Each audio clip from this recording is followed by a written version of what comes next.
Pakistan, Turkey, and Saudi Arabia entered into a defense pact on Friday based on a NATO-style defense pact where an attack on one is an attack on other. So if someone attacks Saudi Arabia, that means Pakistan and Turkey will have to come in and defend Saudi Arabia and vice versa. Now, most people think this is to target Iran, but that's not the reality. One thing we need to understand is that Pakistan and Iran are very, very close. Number one, 20% of Pakistan is Shia Muslims, which is the same Muslims as Iran. So they have a big population that is supportive of Iran, being the dominant country that supports Shia all around the world. Number two, Pakistan's backer is China, and China is very supportive of Iran. One, because Iran provides the majority of China's oil imports, but two, geographically, China has built the One Belt Road Initiative, which takes kind of a rail corridor all the way from China to Iran, and that goes all the way to Eastern Europe and Western Russia, and bypasses the waterways where the US has a dominant power position, being one of the best navy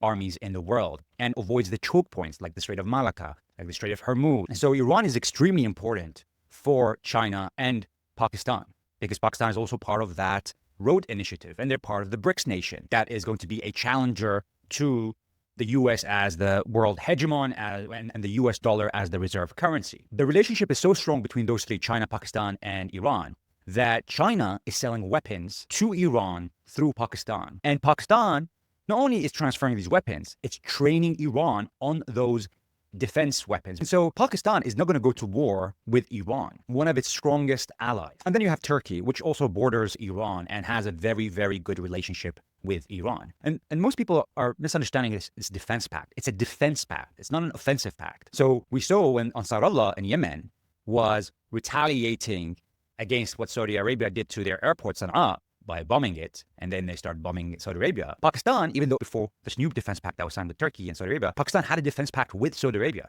but it didn't do anything to Ansarullah in Yemen. In fact, they were pushing the Saudis to calm down and stop attacking Yemen. This defense pact doesn't mean that if Saudi Arabia goes on an offensive or starts attacking other countries, that Turkey and Pakistan are going to go and support Saudi Arabia, because that's an offensive action. This is a defensive pact. The other driver for this is the threats that Israel has made towards Turkey, towards Pakistan. It said after Iran, Turkey is the next biggest threat. And it also sees Pakistan as a huge threat, especially because they have nuclear weapons. And really, the reality of things is this will act like a deterrent, in that no one's going to think of attacking Turkey. No one's going to think of attacking Pakistan because of this alliance. There's no expectation now that Israel is going to attack Turkey. That would be suicidal.